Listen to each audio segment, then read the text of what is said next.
どうも皆さんこんにちは。繁盛株式会社の木野です。本日は Excel やスプレッドシートにおけるスパークラインについてご説明させていただきたいと思います。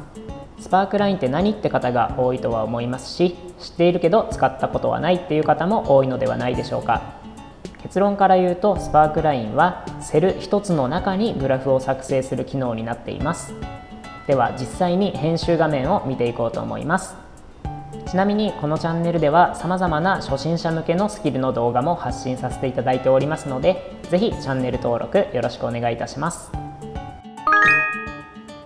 ではまずこちらの Excel をご覧いただきたいのですが、よくある事業の売上を記載した表を例に挙げて、右側にグラフを作成しておきました。Excel のグラフはいろいろカスタマイズできますし、とても便利なのですが、ただ表の目的が推移がどうなっているかを確認することだけなのであれば、ちょっと面積を使いすぎかなという気もしますし、調整しなければいけないことも多くなってきます。その点スパークラインではより簡単にコンパクトに表現することが可能です。まずはこの金額の部分をまとめて選択します。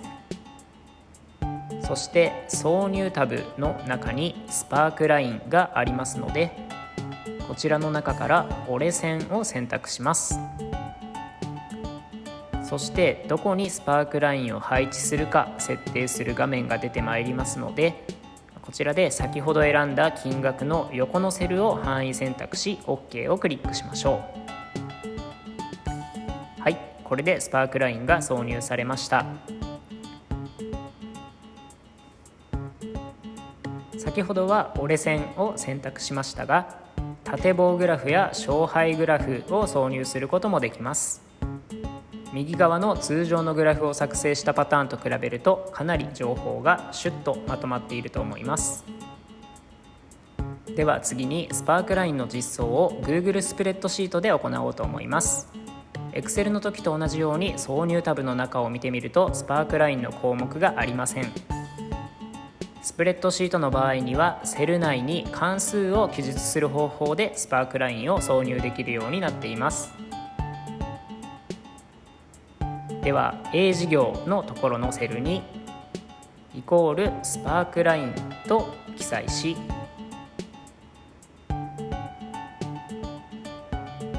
括弧の中はグラフにする範囲を選択しましょう。はい、スパークラインが出来上がりました。 B 事業と C 事業のところもセルの内容をコピペすれば表示されるようになっています。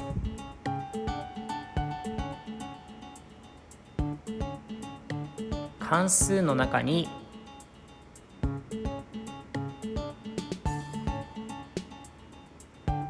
チャートタイプカラムという記述を加えることで、縦棒グラフに変更できたりと、調整は関数で行う形になります。